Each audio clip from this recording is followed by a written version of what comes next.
Radhe Radhe friends, स्वागत है आपका हमारे YouTube चैनल में। अगर आप हमारे चैनल पर नए हैं तो हमारे चैनल को सब्सक्राइब कर लें और बेल आइकन को भी प्रेस कर लें ताकि हमारे आने वाली सभी वीडियोस की अपडेट आप तक पहुंच सके। अगर वीडियो अच्छा लगे तो लाइक कमेंट शेयर ज़रूर कीजिएगा। तो आइए शुरू करते हैं। ये लड्डू गोपाल की कहानी और उनकी एक ऐसे भक्त की है जो निस्वार्थ भाव से अपने प्रभु की सेवा में लीन रहती थी। अनजाने में ही सही, लेकिन वो कुछ ऐसा कर जाती हैं जो सिर्फ एक सच्चे भक्त ही कर सकते हैं। और श्री कृष्ण के बाल स्वरूप लड्डू गोपाल की अपार कृपा उन पर बरसती है। तो चलिए अब इस कहानी का आरंभ करते हैं। एक समय की बात है, एक गांव में दो वृद्ध स्त्रियां रहती थीं। दोनों का इस जगत में कोई नहीं था। वे दोनों ही एक दूसरे का सहारा बनकर बड़े ही प्रेम भाव से रहती थीं। हालांकि धर्म से दोनों अलग थीं, लेकिन विचार से एक ही थीं। उनमें से एक महिला हिंदू धर्म की थी और दूसरी जैन धर्म की थी। दोनों अपने अपने धर्म के हिसाब से प्रभु की आराधना किया करती थी।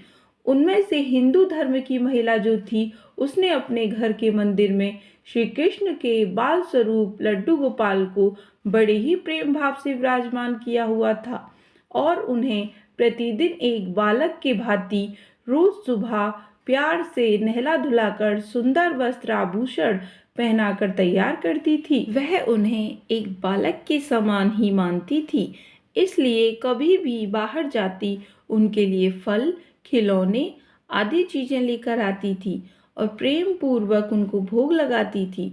इसी तरह वे दोनों महिलाएं एक दूसरे के सहयोग से अपना सुखमय जीवन व्यतीत कर रही थीं। वो दोनों जब पूजा पाठ एवं सभी कामों से मुक्त होती थी, तब बचा हुआ समय एक दूसरे के साथ सुख दुख बांटते हुए व्यतीत करती थीं। कुछ समय बीतने के बाद सावन मास के महीने में हिंदू महिला को तीर्थ यात्रा पर जाने का अवसर मिला। तब उसने अपनी अति प्रिय उस जैन धर्म की महिला से भी चलने के लिए कहा, लेकिन वृद्ध अवस्था अधिक होने के कारण वह चलने में थोड़ी असमर्थ थी। इसलिए उसने जाने से मना कर दिया और कहा कि मुझे चलने फिरने में परेशानी होगी, इसी कारण तुम्हें भी तीर्थ यात्रा में परेशानी होगी। तब वो हिंदू महिला उदास मन से तीर्थ यात्रा पर अकेली ही जाने के लिए तैयार हो गई और जाते वक्त उसने उस जैन महिला से कहा, सखी, मैं एक माह के लिए तीर्थ यात्रा पर जा रही हूँ। मेरे आराध्य श्री कृष्ण बाल स्वरूप लड्डू गोपाल का ध्यान रखना, एक बालक की तरह स्नेह देना, प्रतिदिन स्नान आदि कराकर सुंदर वस्त्र आभूषण पहनाकर भोग लगाना। उस जैन महिला ने भी सब बातें सुनी और बोली कि हाँ सखी, तुम चिंता मुक्त होकर तीर्थ यात्रा को जाओ। मैं तुम्हारे लड्डू गोपाल का भली भांति ध्यान रखूंगी। इतनी सब बातें बताकर वह महिला तीर्थ यात्रा को निकल गई और जैन महिला ने सारा कार्यभार अपने ऊपर ले लिया और बड़े उत्साह और उमंग के साथ सुबह उठकर खुद सारे कामों से मुक्त होकर लड्डू गोपाल को स्नान की तैयारी में लग गई। उसके बाद जब वह लड्डू गोपाल को नहलाने लगी तो उस महिला की नज़र लड्डू गोपाल के पांव की तरफ पड़ी तो वह दंग रह गई, क्योंकि उनके पैर मुड़े हुए थे। उसे लगा कि उसकी वजह से उनके पैर टेढ़े हो गए हैं। इसका मुख्य कारण ये था कि उस महिला ने जब भी लड्डू गोपाल को देखा था, वस्त्र एवं आभूषणों से सजा हुआ देखा था। वो इस बात से अनजान थी कि लड्डू गोपाल घुटनों के बल पर ही बैठे हुए थे। उनका बाल स्वरूप ऐसा ही है।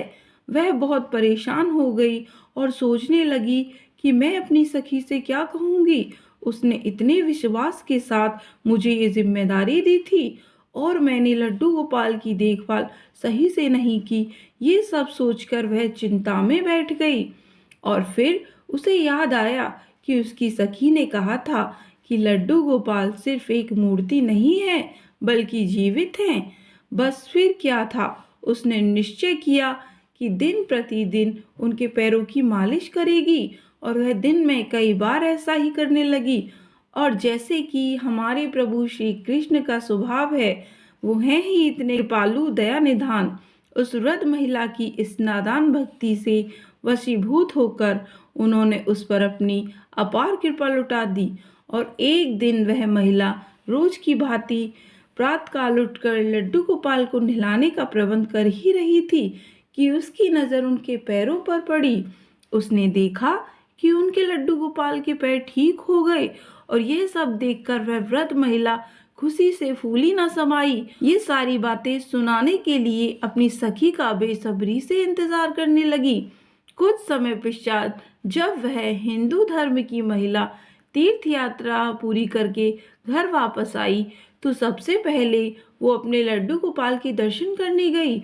और जैसे ही उसने लड्डू गोपाल को देखा तो आश्चर्य में पड़ गई। उसने देखा कि लड्डू गोपाल खड़े हुए थे। उसने सोचा कि शायद ये उसके लड्डू गोपाल नहीं हैं और अपनी सखी के पास जाकर ये सब पूछा तो उस जैन धर्म की महिला ने सारा किस्सा सुनाया। उसकी बातें सुनकर हिंदू महिला समझ गई कि ये सारा खेल उस मुरलीधर कृष्ण कन्हैया का है और दौड़ी दौड़ी लड्डू गोपाल के पास पहुंची और उनके चरणों में गिरकर बोली, हे मेरे कान्हा, हे मेरे मुरलीधर, आपकी दया की कोई सीमा नहीं है, आपकी कृपा का कोई अंत नहीं है। और फिर उस जैन वृद्ध महिला से बोली कि हे सखी, तू धन्य है, तुझ पर श्री कृष्ण की ऐसी कृपा हुई है जो कभी सोच भी नहीं सकती। तुझे नहीं पता कि हमारे लड्डू गोपाल के पांव तो ऐसे ही थे क्योंकि उनका बाल स्वरूप बैठी हुई मुद्रा में है, लेकिन तेरी भक्ति ने उनके इस स्वरूप को बदल दिया, उनके पैरों को सीधा कर दिया। और फूट फूट कर रोने लगी और लड्डू गोपाल से प्रार्थना करने लगी। तो दोस्तों, भक्ति और विश्वास में बड़ी शक्ति होती है। अगर हम अपनी भक्ति और भगवान पर भरोसा रखते हैं, वहाँ भगवान किसी न किसी रूप में अपने प्रिय भक्तों की मदद ज़रूर करते हैं। तो दोस्तों, आज की कहानी यहीं पर समाप्त करते हैं। अगर आपको हमारी ये सच्ची कहानी अच्छी लगी हो तो वीडियो को लाइक, कमेंट, शेयर ज़रूर कीजिएगा। फिर मिलेंगे किसी और सच्ची कहानी के साथ। तब तक के लिए राधे राधे।